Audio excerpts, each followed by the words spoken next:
Bila kita nampak raut wajah orang yang tenang cerah, maka ketenangan bukan pada wajahnya. Bila nampak orang melangkahkan kaki dengan tenang penuh wibawa, maka ketenangan bukan pada kakinya. Bila tampak ayunan tangannya tak tergesa-gesa, maka bahagia bukan pada tangannya. Di mana letak bahagia itu?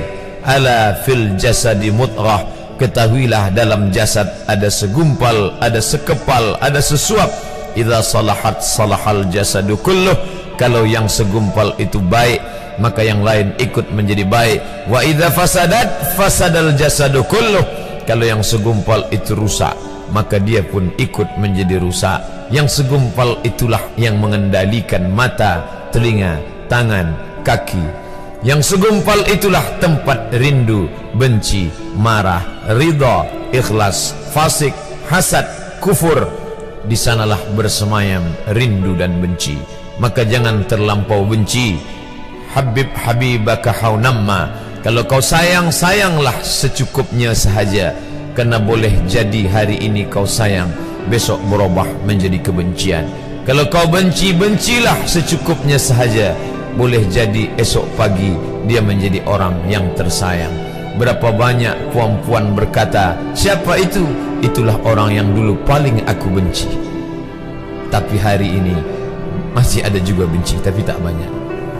Oleh sebab itu maka dijaga dia. Yauma la yanfa'u malun. Hari itu tak ada guna harta, wala banun, tak ada guna anak, illa man atallah, kecuali orang yang datang menghadap Allah biqalbin salim, dengan hati yang salim. Qab lam ba, qallaba, berbolak-balik. Qallaba, tidak selamanya bahagia. Kadang pagi hati tenang, petang datang dia pun susah. Kadang pagi hati lapang, petang tiba dia pun gundah. Maka apa yang dapat menolong?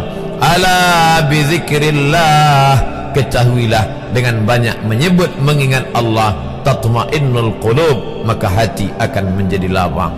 Qalbul mu'min baina asabi'ir rahman, hati orang beriman berada di antara jari jemari kuasa Rahman. Kalau dia hendak, dia balikkan yang senang menjadi susah. Kalau dia berkehendak yang susah, dia balik menjadi lapang. Berapa banyak orang yang tampaknya mungkin kita kata dia susah, tapi dia masih boleh tersenyum.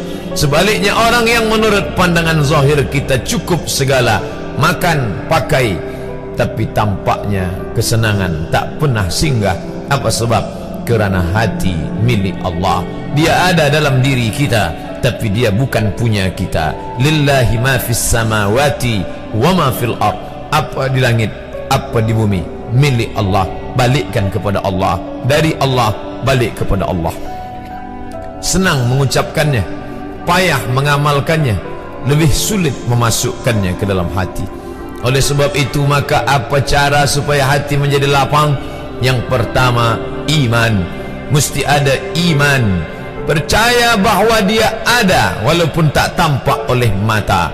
Dulu ada seorang filosof, dia berkata bahawa aku percaya dia ada bila boleh tampak oleh mata, disentuh tangan, didengar telinga. Tapi bila tidak dapat ditengok mata, dipandang mata, didengar telinga, disentuh tangan, maka dia tidak ada. Inilah orang-orang yang berfaham wujudiyah. Wujud ada, mikrofon ada, mimbar ada, orang ada, kerana aku boleh menatap dengan mata, mendengar suara dengan telinga, bersapa tangan dengan alat yang diciptakan Allah Subhanahu wa ta'ala. Tapi kita mengenal dia bukan kerana rupa. Bahkan bila kita pejam mata nampak berbagai macam rupa, itukah dia? Bukan. Walam yakul lahu kufuwan ahad. Bila kita pandang tengah malam tampak bermacam warna rupa, itukah dia?